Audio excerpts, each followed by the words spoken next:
Hello there, Kurzuk from Kurzuk Studio here. In this episode of our Retro DevLog, I will tell you a story about this story. Well, the truth is that Norma wasn't a game in the very beginning. In fact, I wanted to write a book about a dystopian future where class separation has visible boundaries. Whatever happened to the separation of the classes? Yeah, I'm sure this whole democracy thing is just a fad.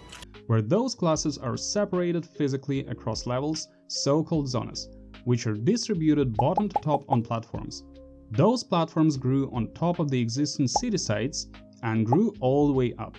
It's supposed to be about the future where governments are controlled and working closely with big corporations to control minds of each platform's population, so pretty much the deep state situation is going on there.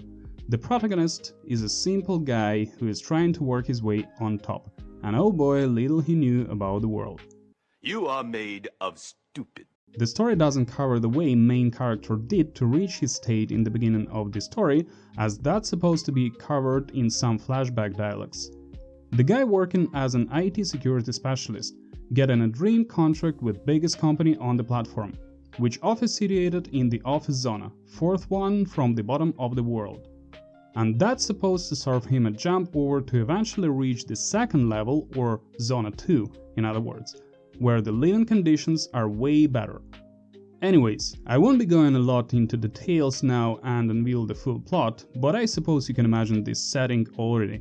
Dystopia, police deep state, and etc. etc. We are whole.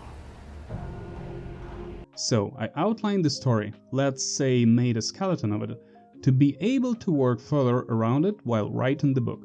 I was about to finish second chapter when I realized that it can be used for a game. Now, I will reiterate here again that I was a gamer my whole life and still is. Well, at some extent, as currently with the family situation, full-time work and this project, unfortunately for me, little time I have to spend on the gaming. Anyways, as I mentioned earlier, I realized that this can be used for a game, and that's how the project started.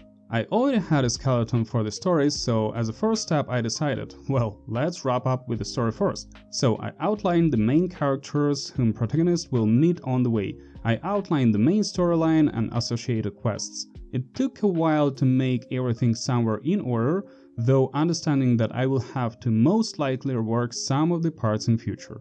In the end, I ended up with a few pages of main quests, dependencies among them, character lists spreading across all the levels of the platform. I also built the structure of the society outlining the values exists on each level, which is helping in the end while creating assets for levels. Looking back at the process, I still think that starting with the story was a good thing to do. It helped not only with assets creation, but also to outline some of the functionality. As I will be honest here, the story is what was driving the decisions for most of the things in the project, and by the way, is where the main feature of the game came from. Is it good or not? Well, I don't know, and most likely depending on the particular project, but so far this approach worked very well for this one. And I would like to conclude this episode with the following. As was said before, it all started as a book. So I decided to showcase the first chapter and throw it out for your judgment. I'd really appreciate your thoughts on it, as the plan is to finish the book after the game will be finished, so novelize it. All the best for you all, please subscribe, like, share this if you enjoyed this episode, and see you in the next one.